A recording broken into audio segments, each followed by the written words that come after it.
Hi, Cistern here with another beginner guide. This time I will be covering Earthquake slash Sunder on a Gladiator. So depends what you want to do here. Let's see. So same as the other guides, we have like it's a little bit more linear, so more points. But you can see here like how you would like allocate the points as you're leveling up. For bandits, just get that out of the go. You kill them all. There's not a great bandit except Illyria, to be honest, so if you're not crit, just skill points. Pretty simple, true to follow. I've set up in the socket groups, I've set up both Earthquake and Sunder as different skills, plus like the side things you would use, like auras and stuff. Now, I want to talk a little bit about the setup.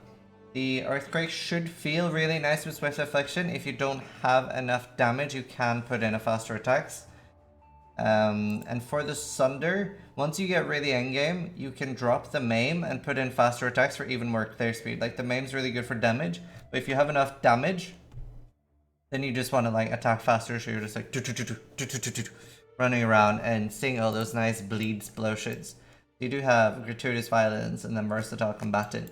So a lot of people obviously like going block on Gladiator early on when you're in maps, and especially if you're on hardcore solo self-on. If you don't have a roomies yet, then A, you can go target farm that by farming the Earthdrinker cards, which drops in like dunes. I think they drop a few other places too, but you can look that up on the wiki. Until then, you could get face acrobatics. It's quite a lot of safety, especially while using Vol Grace. So that is an option. I know a couple players like Marty like that, and a couple other players don't like that. So figure out what you like. There's a couple of example jewels here. Like for example, this one is very important. 0.3 fist damage leached as mana. One of them, I want to mention this early because so many people struggle with mana leech, and you don't need to take these or these. You can just get 0.3 either on a ring, or like even you might even have mana leech on a weapon or a glove, but you need some mana leech. It'll be huge. And then you have some other examples of what to take on jewels. Let's see. AoE nodes is like for a little bit extra clear speed from the Sunder, and obviously nice for the Earthquake.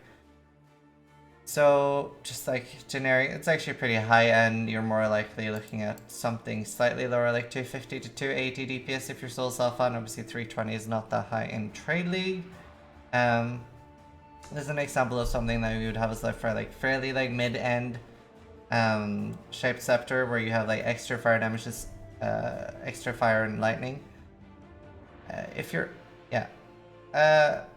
so this is like something a lot of other people like. On's Contempt, you combo this with Belted Deceiver, and then you take obviously a crazy amount less damage from crit strikes, makes you nearly immune to crit. Other than that, there's like life helmets with different enchants you can go for, depending on if you get lucky, but just a standard life helmet would do. Devotus Devotion's not a terrible choice either. Body armor, you can do Lower Weave is great, Belly is great, or just a random chest. Gloves, you have quite a few options. You have you can have spike gloves, you can have random life gloves, or insanity gloves. You can use the essence of insanity and put your leap sum in there. A lot of people will be doing that.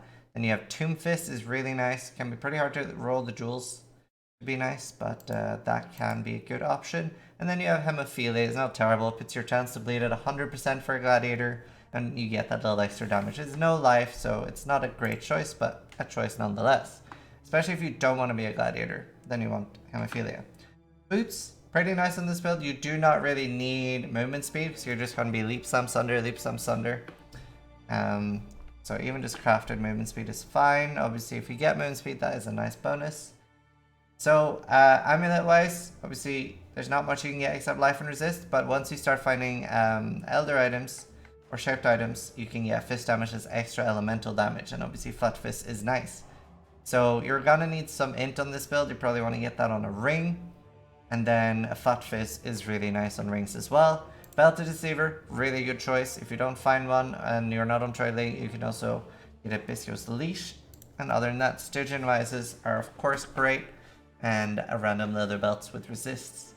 Flasks, Lion's Roar can be a pretty good choice. Haven't put it in here. A lot of people don't like it, but it is a nice damage bonus as well. Adziri's Promise, these builds are like, Adziri's pretty easy.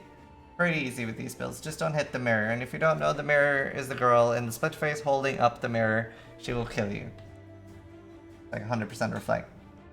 Other than that, pretty standard setup. You don't need a Quicksilver again. You're spamming your Leap Slam. And now we have the new attack in place feature always in-game.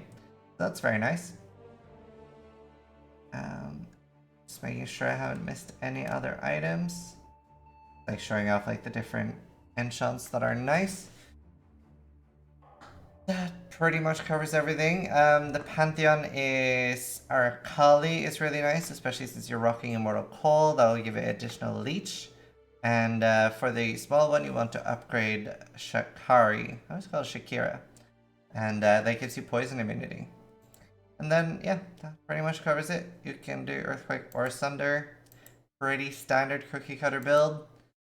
Oh, another thing worth mentioning, we have new Vol skills coming in, an update to Vol skills. You're going to be using Vol Grace. It's great. Use it on all your builds, especially if you're hardcore, Vol Haste if you're softcore. And you do have Vol Earthquake is being added to the game. Definitely something to look out for. And we've used like Vol Double Strike as well in the past. Could be pretty cool now as well. So those two are worth looking at for if you need additional help with single target damage. It's not exactly a gem intensive build. So I would look into that. So hopefully this link goes well for all of y'all, and I hope you enjoyed the build. If you have any questions, you can come drop by at twitch.tv/Scissorin. Thanks for watching, and guys, try to die less than I do.